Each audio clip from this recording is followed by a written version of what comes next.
السلام علیکم دوستو، ان مع العسر یسرا فإن مع العسر یسرا۔ بے شک ہر تنگی کے ساتھ آسانی ہے، اور یقیناً ہر تنگی کے بعد آسانی ہے۔ یہ آیت اللہ تعالیٰ نے قرآن میں 2 بار دہرائی ہے، یعنی یقین دلانے کے لیے، تسلی دلانے کے لیے۔ کس کو تسلی دلانے کے لیے؟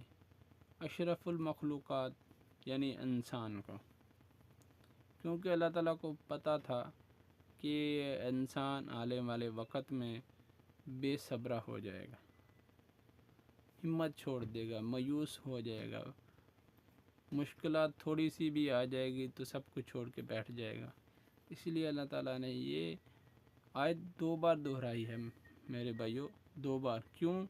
صرف یقین دلانے کے لیے ہم لوگوں کو جو ہم بے صبری ہو چکے ہیں۔ آج کل کا نوجوان جو بے صبرہ ہو چکا ہے، ہر چیز کو جلدی حاصل کرنا چاہتا ہے، تو اس کے لیے اللہ تعالیٰ نے فرمایا ہے کہ صبر مشکل کے بعد نہیں، مشکل کے ساتھ آسانی ہے۔ یعنی تم ابھی اندھیرے میں ہو، اور اسی اندھیرے کے ساتھ روشنی بھی ہے، روشنی کے وہ لمحات بھی ہیں جو تمہیں ابھی نظر نہیں آ رہے، کیونکہ تم صرف مشکل کو دیکھ رہے ہو۔ آسانی جو اس کے ساتھ آسانی آنے والی ہے، جو یا آ رہی ہے، وہ تمہیں نظر نہیں آ رہی۔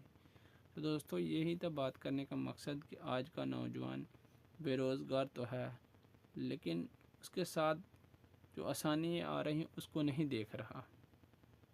تو یہی اللہ تعالیٰ اس میں فرما رہے ہیں، فَإِنَّ مَعَ الْعُسْرِ يُسْرًا، یعنی ہر مشکل کے ساتھ آسانی ہے۔ پھر اِنَّ مَعَ الْعُسْرِ يُسْرًا، یقیناً ہر مشکل کے ساتھ آسانی ہے۔ تو 2 بار یہ آیت دہرائی گئی ہے، اس پر غور و فکر کرنے کی ضرورت ہے۔ Thanks for watching, thanks for supporting. اللہ حافظ۔